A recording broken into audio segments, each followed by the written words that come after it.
जो डाटा उन्होंने पेश किया है, आईएएस की टीमों ने पेश किया है, उसी टीम से वो सोच रहे हैं कि हम दे देंगे।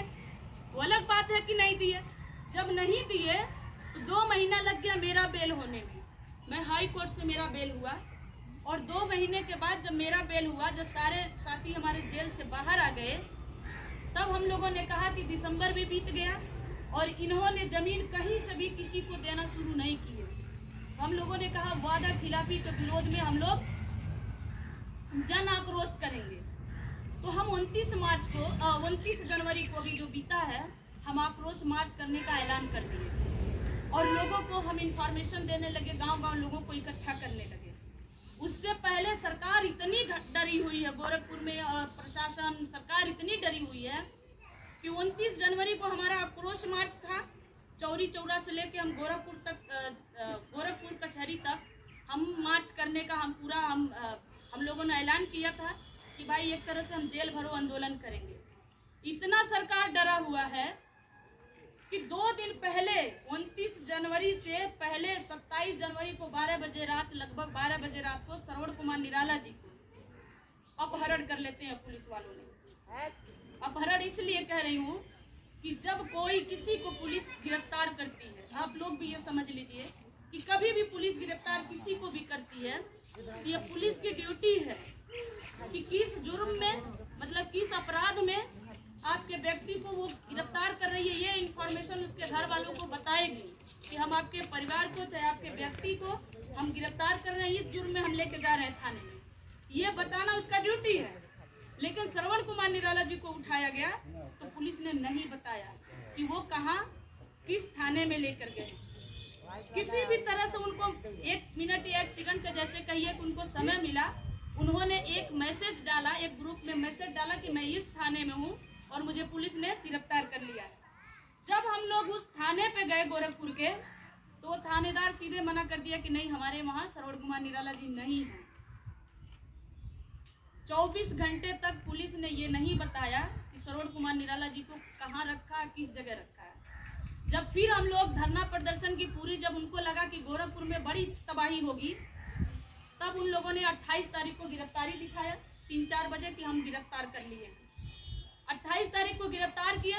इस 24 घंटे के अंदर, जो भी 20-25 घंटे के अंदर उन्होंने क्या किया, श्रवण कुमार निराला जी पे मानसिक दबाव बनाने की कोशिश की कि अगर आप आंदोलन खत्म नहीं करेंगे, आंदोलन को रोकेंगे नहीं, ये जो जिद है जमीन दिलाने के लिए गरीबों के, ये जिद आप छोड़ेंगे नहीं तो आपको जेल भेजा जाएगा और आपके आने वाले समय में आपके साथ कोई भी साजिश किया जा सकता है, आप पे गुंडा एक्ट भी लगाया जा सकता है। और आप समझ सकते हैं जब गुंडा एक्ट लगता है तो आपके साथ कुछ भी हो सकता है। श्रवण कुमार निराला जी कहे कोई बात नहीं, जेल भेज दीजिए। गरीबों के लिए अगर आवाज़ उठाना गुनाह है तो जेल भेज दीजिए। तो 14 दिन न्यायिक हिरासत में उनको लिया गया और फिर बिछिया जेल में 8 दिन तक उनको भेजा गया। आप देखेंगे 151 में चालान किया गया। 151 मामूली धारा होता है कि चपरासी भी बेल दे देता है, लेकिन उनका बेल बांड जो लगा है 5 लाख का लगा है। बेल जो बांड लगा है 5 लाख का। क्यों? क्योंकि हम गरीबों के पास 5 लाख की गाड़ी होती नहीं है कि हम जमानत जो लगाएं। इसलिए साथियों हम लोगों ने कहा कि फिर छोटे छोटे मतलब 20 गांव 25 गांव को इकट्ठा करेंगे। सामने चुनाव आ गया है इकट्ठा करके हम सबको समझाएंगे कि अब आप सभी लोगों को वोट उसको देना है जो आपके बीच में काम करेगा। आज तक बहुत आप लोगों ने जाति, धर्म, मजहब, खून, खानदान के नाम पे वोट दिया, लेकिन वो हमारे गरीबी में, हमारे भूखमरी में, हमारे बच्चों के भविष्य के लिए इस महंगाई पे कोई सवाल उठाया क्या? कभी जिसको आज तक आपने वोट दिया, क्या 5 साल में कभी में उन्होंने सवाल उठाया कि आपके बच्चे का शिक्षा कैसे मिलेगा, महंगाई कैसे खत्म होगी, आपकी बेरोजगारी पे कोई सवाल उठाया? कोई 2-4 लाइन एप्लीकेशन लिख के डीएम कमिश्नर को कहीं पे दिया? नहीं दिया। तो हम लोगों ने ये सोचा कि हम लोग 20 गांव 25 गांव लोगों को इकट्ठा करेंगे, उनको तैयार करेंगे कि आपके क्षेत्र में जो काम करता होगा उसको आप वोट उसको करिए, अन्यथा सबसे हिसाब लीजिए, हिसाब मांगिए, सवाल करिए। तो हम लोगों ने बात कौड़ी राम में एक मैरिज हॉल को सत्यम लान है, हम लोगों ने बुक किया और हम लोगों ने कहा कि 20-25 गांव को इकट्ठा करेंगे 25 फरवरी को, और हम सबको ये टारगेट थोड़ा थोड़ा करके हम सबको टारगेट देंगे। तो क्या किया, पुलिस वालों ने 5 गांव के पुलिस गई और हाल वाले को उठा ले गई। तो बोली कि अगर तुमने अम्बेडकर जन मोर्चा के जो जमीन वाले आंदोलन वालों को अगर हाल दिया तो तुम्हारा हाल हम बुलडोजर से ढावा देंगे। वो बेचारा जो उसको एडवांस दिया गया था, हाथ जोड़ के अगले दिन लाके पहुंचा दिया। हम परमिशन मांग रहे थे कि भाई हमें कार्यक्रम करने का परमिशन, हम बैठ के बात करेंगे, उन्होंने परमिशन नहीं दिया। उनकी साजिश थी कि अगर बिना परमिशन हम काम करें तो हमें फिर जेल में डालते और फिर हमारे खिलाफ कोई भी षड्यंत्र रच सकते थे। इसलिए साथियों, जब बार बार जेल में डालने की, गुंडा एक्ट लगाने की जो उन्होंने जो षड्यंत्र रचा, हमारी FIR जो हुआ उसमें 307 नहीं लगा है, लेकिन बाद में 307 हम लोगों पे जोड़ करके हम लोगों को जेल में ठूसा गया था। इसलिए हम लोगों ने जिनको बार बार जेल भेजा गया, माननीय सरोज कुमार निराला जी को हम लोग चुनाव में खड़ा कर दिए। इस बार उनको चुनाव में हम लोगों ने खड़ा किया है। सरोज कुमार निराला जी कभी चुनाव नहीं लड़े हैं। आप उनके पीछे व्यक्ति में जाएंगे, उनकी जितनी भी कार्यशैली है आप देखेंगे, कभी उन्होंने चुनाव नहीं लड़ा। लेकिन अब हम सरोज कुमार निराला जी को चुनाव में लड़ा रहे हैं। अगर आप लोगों को लगता है, मैं ये नहीं कहूँगी कि सरोज कुमार निराला जी को ही वोट दीजिए, लेकिन मैं एक बात जरूर कहूँगी कि आपके क्षेत्र में जो काम करता है उसी को वोट दीजिए, किसी भी जाति धर्म मजहब का हो। जाति के नाम पे वोट देना बंद करिए।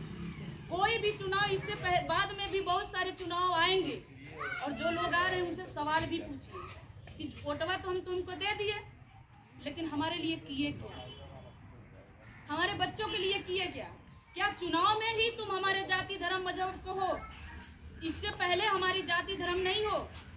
या इससे पहले हमारे बच्चों के भविष्य के लिए आप नहीं बोलोगे? इसलिए साथियों, जब 100 समस्या उनको समझाएंगी तो एक हल भी बताते हैं। क्यों घबरा रही है? पहले हमारा सरकार बनने दीजिए। तो आप बताइए, अगर ये झोपड़ी है, इसमें आग लग जाए और मैं यहाँ खड़ा होकर भाषण दे, क्यों घबरा रही है? घर जलने दीजिए। हमको पहले MP MLA विधायक बन जाने दीजिए, फिर बड़ा वाला पानी वाला टैंकर लाएंगे, ये घर की आग बुझा देंगे। तो बताइए 5 साल तक ये घर जलेगा? इसका राख भी नहीं बचेगा। महंगाई की आग आज लगी है ना।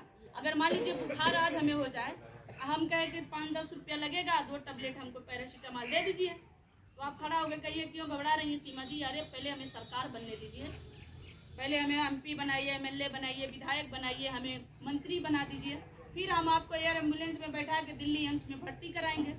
तो बताइए 5 साल तक हमको बुखार रहेगा? 1 महीने बाद टाइफाइड होगा, दूसरा महीना होते होते हम मर जाएंगे, हमारी हड्डी भी तो नहीं बचेगी। तो महंगाई की आग आज लगी है ना भाई। आप लोगों को महंगाई नहीं है, भूखमरी आज है, बेरोजगारी आज है। तो आज हमारे लिए कुछ नहीं बोलोगे तो 5 साल बाद क्या खाक बोलोगे? 5 साल बाद कुछ नहीं बोलेंगे। इसलिए साथियों, हम लड़ाई जीत भी चुके हैं, क्योंकि हम 2 महीने सड़क पे कोई आंदोलन नहीं कर सकते। लागू हो गया है, इसलिए हम गांव-गांव ये कैडर कर रहे हैं। अगर जमीन होगी तो सबसे पहले हमारी भूखमरी खत्म हो जाएगी। नमक रोटी, नमक चावल आदमी खाएगा तो भर पेट खाएगा। जमीन होगी, हमारी माँ बहन बेटी के साथ शोषण नहीं होगा, किसी के खेत घर में काम नहीं करेंगे तो शोषण नहीं होगा। जमीन होगा तो मान सम्मान बचा रहेगा। जमीन होगा तो अस्थायी रोजगार मिलेगा। नहीं हमें रोजगार दूसरे खेत में मिलेगा, हम अपने खेत में काम करेंगे। और जमीन होगा तभी हमें मान सम्मान मिलेगा।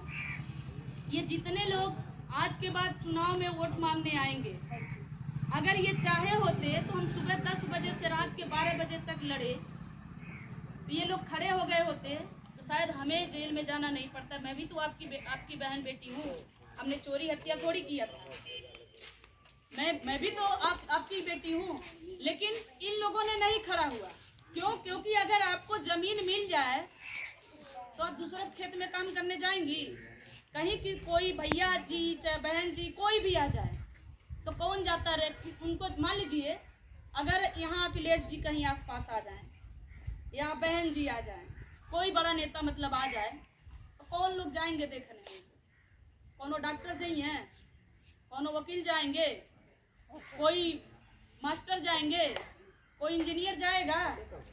सब वही जाएंगे जो बेकार और बेरोजगार हैं। इनके सिवा कोई नहीं जाता है। जब आपके पास घर होगा, अभी मान लीजिए जिनके पास खेत है तो वो इस समय खेत में काम करेगा कि वो जाएगा रैली देखने? खेत में काम कर रहा होगा ना। तो जब आपके पास जमीन होगा तब कौन चिल्ला के कहेगा कि हम आपके लिए जान देंगे?